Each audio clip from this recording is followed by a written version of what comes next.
વધુ એક સમાચાર રાજકોટથી જ્યાં જોખમી મુસાફરીનો વિડીયો વાયરલ થયો છે। વિડીયોમાં એક ઓટો રિક્ષા દેખાય છે જેમાં 7 મુસાફરો બેસાડેલા નજરે પડી રહ્યા છે। રિક્ષાની પાછળ એક વ્યક્તિ લટકીને બેઠો છે। તે યુવકને જોઈને લાગી રહ્યું છે કે જો રિક્ષા ચાલકથી થોડી પણ ચૂક થશે તો તે વ્યક્તિ સીધો નીચે પટકાશે। જો કે ઓટો રિક્ષામાં વધુમાં વધુ 3 મુસાફરો બેસાડી શકાતા હોય છે, પરંતુ આ વિડીયોમાં તો 7 લોકો રિક્ષામાં સવાર થયેલા જોઈ શકાય છે। આ વાયરલ વિડીયો શહેરમાં યાજ્ઞિક રોડ પરનું હોવાનું સામે આવ્યું છે। સંવાદદાતા હાર્દિક જોડાયેલા છે। હાર્દિક, આ વિડીયો વાયરલ થયો છે, કોઈ વિગતો તેને લઈને પ્રાપ્ત થઈ તમને? આ વિડીયો જે છે તે ગઈકાલ સાંજનો હોવાનું સામે આવી રહ્યું છે। રાજકોટ શહેરના યાજ્ઞિક રોડ ઉપર આવેલી ડીએચ કોલેજ પાસે જે છે રિક્ષા પસાર થતી હતી। એ સમયે એક જાગૃત નાગરિક દ્વારા વિડીયો ઉતારી લેવામાં આવ્યો હતો। રિક્ષામાં સામાન્ય રીતે 3 લોકોની બેસાડવાની મંજૂરી હોય છે, પરંતુ વાયરલ વિડીયોમાં જોઈ શકાય છે કે 2-3 નહીં પરંતુ 7 વ્યક્તિઓ બેઠા છે।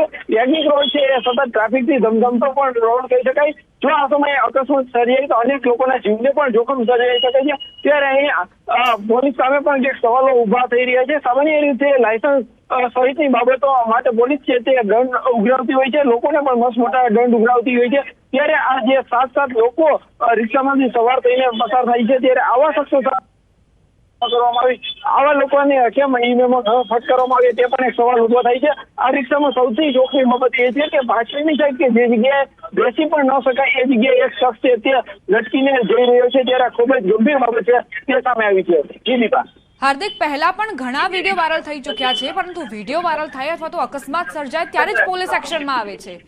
એ પહેલા કોઈ જ તકેદારી, કોઈ જ કાળજી નથી લેવામાં આવતી।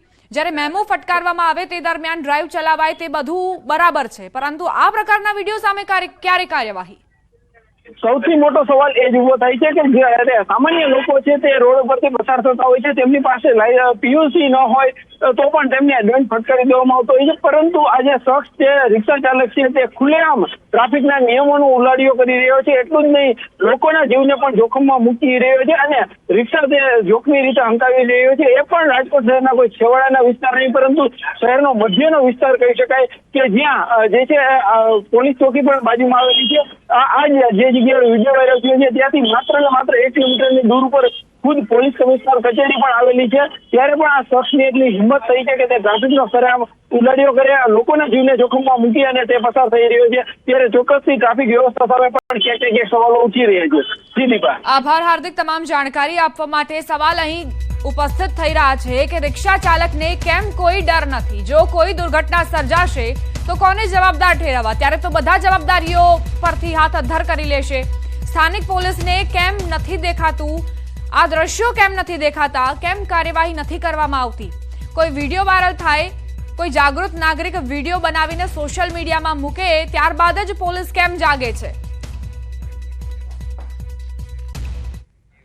વડોદરા મનપાની ડોર ટુ ડોર કચરો લેતી કચરા ગાડીએ એક બાળકને કચડી નાખ્યો।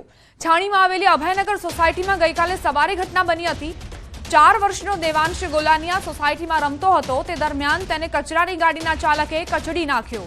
કચરાની ગાડી ચાલકે રિવર્સ લેતા સમયે દેવાંશને અડફેટે લીધો। દેવાંશને કમર અને બંને ઘૂંટણના ભાગે ગંભીર ઈજા પહોંચી હતી। દેવાંશને સારવાર માટે ખાનગી હોસ્પિટલમાં લઈ જવાયો, ત્યાં તેનું મોત નિપજ્યું। પોલીસે પાલિકા પાસેથી તે વિસ્તારમાં ફરતા કચરાની ગાડીની યાદી મંગાવી છે। તો કઈ રીતે વાહન ચાલકની બેદરકારીના કારણે એક 4 વર્ષના બાળકનો જીવ જતો રહ્યો? બીજી તરફ રાજકોટમાં એક વિડીયો વાયરલ થયો જેમાં રિક્ષામાં કેપેસિટી કરતા વધુ માણસો બેસાડીને અને તેમના પણ જીવ જોખમમાં મૂકતો આ ચાલક જુઓ। પોલીસ જાગે અને અહીં કાર્યવાહી કરે તેવી આશા સેવી રહ્યા છીએ। બીજી તરફ વડોદરાની આ ઘટના, બાળકનો જીવ જતો રહ્યો ચાલકની બેદરકારીના કારણે। મનપાની ડોર ટુ ડોર કલેક્શન કરતી કચરા ગાડીએ આ પ્રકારે બાળકને મોતને અંજામ આપી દીધો।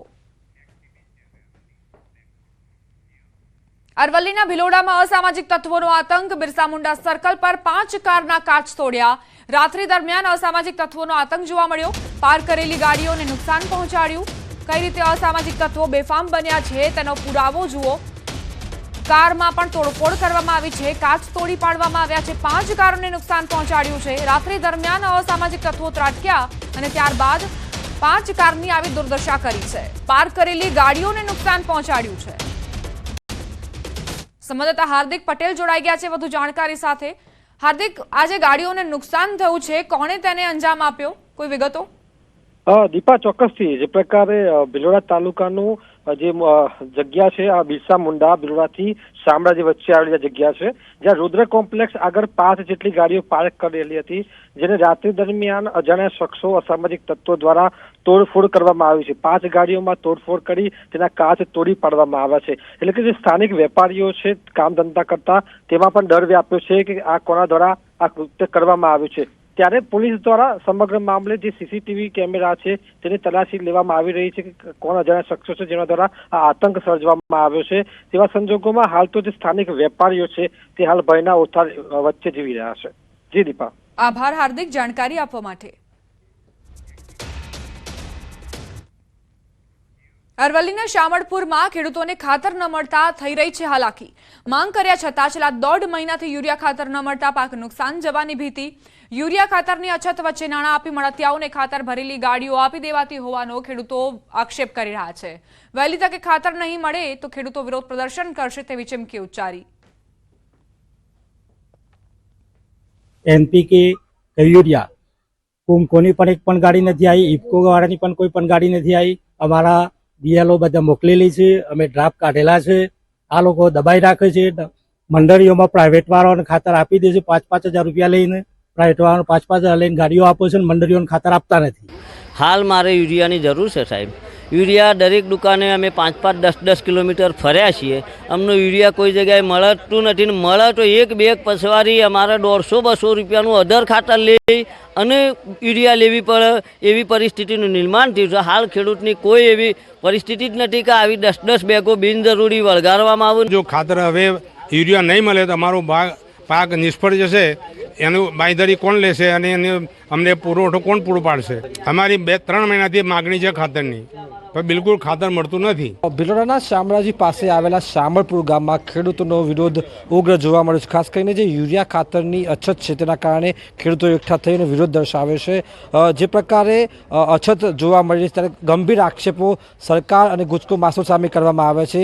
સેવામળીના જે ચેરમેન હોય અથવા જે ખેડૂતો છે તેમના દ્વારા કહેવામાં આવી રહ્યું છે કે માત્ર ને માત્ર રૂપિયા લઈ અને જે મદતિયાઓ છે તેમને ખાતર આપવામાં આવે છે. પહેલાં ડીએપી ના મળ્યું, હવે યુરિયા ખાતર નહીં મળવાના કારણે છેલ્લા 1.5 મહિનાથી ખેડૂતો ખાતર વગર રજડી રહ્યા છે. જે પોતાની જે ખેતી છે એ ખેતી પણ જાણે કે બગડી રહી છે. સાથે જ તેઓ જણાવી રહ્યા છે કે જો આ જ પ્રકારની સ્થિતિ રહી તો આગામી સમયમાં ખેડૂત ખેતી નહીં કરી શકે. હાર્દિક પટેલ, ન્યૂઝ 18 ગુજરાતી, શામળપુર, અરવલ્લી. કચ્છમાં ટેક્સ ચોરીનો મામલો સામે આવ્યો. ચોખાના કટ્ટાની આડમાં રેડીમેડ કપડાં લાવવામાં આવતા કાર્યવાહી કરાઈ છે. પોલીસને મળેલ બાતમીના આધારે પંજાબથી ગાંધીધામ આવતા ટ્રેલરમાં ચોખાના કટ્ટાની આડમાં 80 બોરી રેડીમેડ કપડાં મળી આવ્યા હતા, જેને લઈ 2 લોકો પર કાયદેસરની કાર્યવાહી કરવામાં આવી છે. ડ્રાઈવર પાસે બિલ હાજર ન હોવાથી ટેક્સ ચોરીનો ગુનો નોંધાયો છે.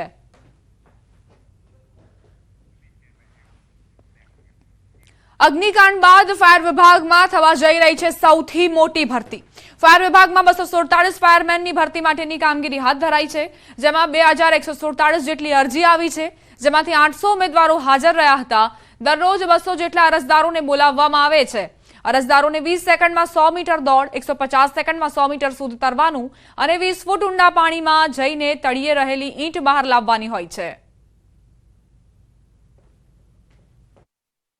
અત્યાર સુધીની સૌથી મોટી ફાયરની ભરતી છે અને એના માટે લગભગ 50થી વધુ સ્ટાફનું ઓર્ડર કરવામાં આવ્યું છે, જે વિભિન્ન શાખાઓના છે. એમાં સ્વિમિંગ સ્ટાફનું પણ ઓર્ડર કરવામાં આવ્યું છે, ફાયરના સ્ટાફ છે, મહેકમના સ્ટાફ છે અને અન્ય વિભાગોના સ્ટાફને પણ આમાં કાર્યરત કરવામાં આવ્યા છે. એમાં ઘણા બધા કેમેરાસ પણ અમે રાખ્યા છે, જેથી સંપૂર્ણ પારદર્શિતા સાથે આ પ્રક્રિયાને અમે પૂર્ણ કરી શકીએ.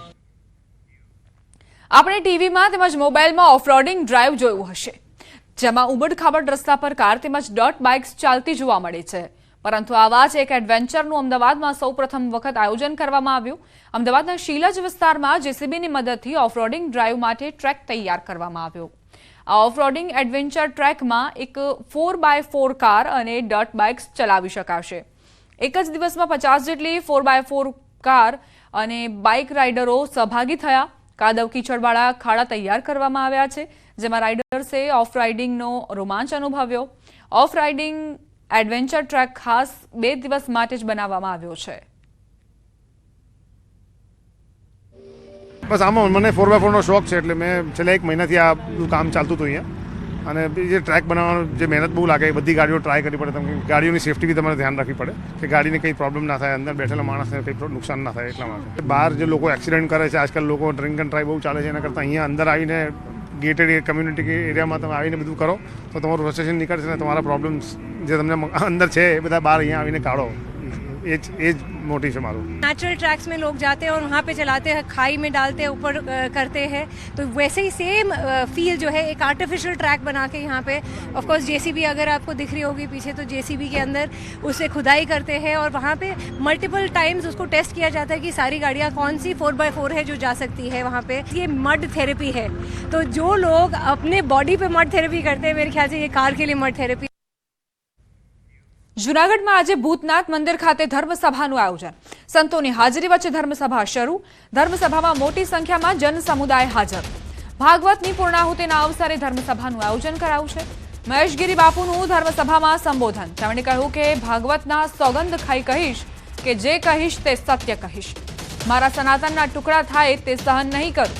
ધર્મસભામાં મહાદેવગીરી, જગજીવન બાપુ, સુખરામદાસ બાપુ સહિતના સાધુ સંતો હાજર રહ્યા.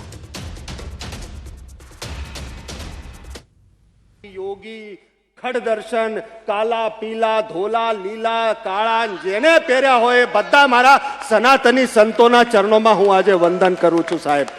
કેમ કે તમે વાડા પાડ્યા છે, તમે વાડા પાડ્યા છે કે આ સીતારામ સાધુ છે, આ વૈષ્ણવ સાધુ છે ને આ શૈવ સાધુ છે. અને મારા માટે તો હું આ ભાગવતના મંચથી કહું છું, જો આજે હું ખોટું બોલીશ તો મારા માનું દૂધ લાજશે. આજે જો હું આજે ખોટું બોલું તો આ ભાગવત ભગવાન જે સજા આપશે એ સજા લેવા તૈયાર છું. આજે જે કઈ કહીશ, જેમ કોર્ટમાં કે ભગવત ગીતાની શપથ લઈને કહો સત્ય કહો છો કે નહીં, હું આ ભાગવત ભગવાનની શપથ લઈને કહું છું કે आज इस भागवत भगवान के ऊपर हाथ रख के कहता हूं, जो कहूंगा सत्य कहूंगा, सत्य के सिवा कुछ नहीं कहूंगा. आपको पता भी नहीं होगा क्या चल रहा है इस पूरे समाज के अंदर, जिसकी वजह से अच्छे और सच्चे साधु संतों के ऊपर धूल उड़ रही है. मेरे वो अच्छे और सच्चे साधु संत है, उनको पीड़ा पहुंच रही है भर्ती मेला की वजह से. गुरु की सेवा पंचगुरु में थे मेरे. गुरु की सेवा में बच्चा था साहब, पैर दबाओ, ये दबाओ, वो दबाओ. यौन शोषण किसको कहते कभी पूछ के देखो. आत्मग्लानी में चला गया मैं, ट्रॉमा में चला गया मैं, और मुझे कहा कि ये प्रसाद है, ये गुरु की वाणी है. क्या पता छोटे बच्चे को होता क्या है ये. इतना डिप्रेशन, इतना अंदर आग जल रही है. हो क्या रहा है? माँ बाप ने कुछ सिखाया, अमृतगिरी बापू ने जो सिखाया, हो क्या रहा है यहाँ पर. ડીસાના ભાજપના પૂર્વ ધારાસભ્ય શશિકાંત પંડ્યાએ પગપાળા અંબાજી જવા પ્રસ્થાન કર્યું. પારિવારિક બાધા પૂર્ણ થતા પૂર્વ ધારાસભ્ય મા અંબાના શરણે શીશ નમાવવા અંબાજી જઈ રહ્યા છે. મા અંબા તમામ ભક્તોની આશાઓ અને બાધાઓ પૂર્ણ કરે તેવા ભાવ સાથે શશિકાંત પંડ્યા પોતાની બાધા પૂર્ણ કરવા પહોંચ્યા.